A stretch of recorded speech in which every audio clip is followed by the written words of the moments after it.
Hepinize merhabalar arkadaşlar. Şöyle gidelim. Arkadaşlar şimdi burası otopark. Otoparktan geliyoruz. Şöyle otopark var. Otoparktan şöyle geliyoruz. Arkadaşlar şöyle mesela bir yer karşılıyor bizi. Arkadaşlar şurada oyun parkı var. Şöyle mesela güzel şöyle güzel bir oyun parkı karşılıyor bir de. Ondan sonra burada neydi? İçeriye girme şeyi var.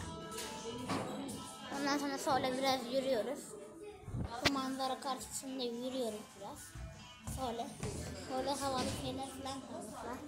Arkadaşlar burayı da geçtik. Ondan sonra yemek yerine geliyoruz. Burada mutfak var. Arkadaşlar şurada şöyle bir mutfak var. Burada da yemek teslim şeyi var. Masa var. Yemek teslim yeri var. Ondan sonra şurada masalar falan var. Arkadaşlar ondan sonra gidiyoruz. Arkadaşlar böyle gidiyoruz. Burası it mekan. Böyle it mekanımız bitti. Şimdi şuradan it mekana gidiyoruz. Şöyle mesela güzel bir yol karşılıyor. Güneşte masam var. Güzel bizi karşılayan şöyle bir yol var. Bu yoldan yürüyoruz. Şöyle yürüyoruz yoldan arkadaşlar. Kediler var. Orada kediler var. Kediler diyorum. Burada bir sürü kedi oldu. Bakın. Burası normal. Hatta bakın.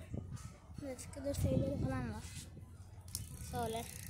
Neyse arkadaşlar bir videomuza devam edelim. Şöyle arkadaşlar gidiyorum. Bakın burada bizi şöyle güzel bir manzaralı kayalıklar karşılıyor. Hemen şuradaki şuradan atlıyoruz. Boing. Şuradan buraya sıraya. Ondan sonra şuraya geliyoruz. Ve bu kayalığa oturdum. Bakın şurada karanlık bir bölüm var. Sonra denizi seyrediyor. Sonra çok güzel atık. Güzel bir deniz var arkadaşlar. Neyse. Burası fazla güneşli. Arkadaşlar şöyle büyük bir yol var arkadaşlar. Bisikletler falan gidiyor. Şöyle büyük köpek gördüm. Şöyle kuzenlerim geliyor arkamdan. Neyse arkadaşlar videom bu kadardır. Herkese bay bay.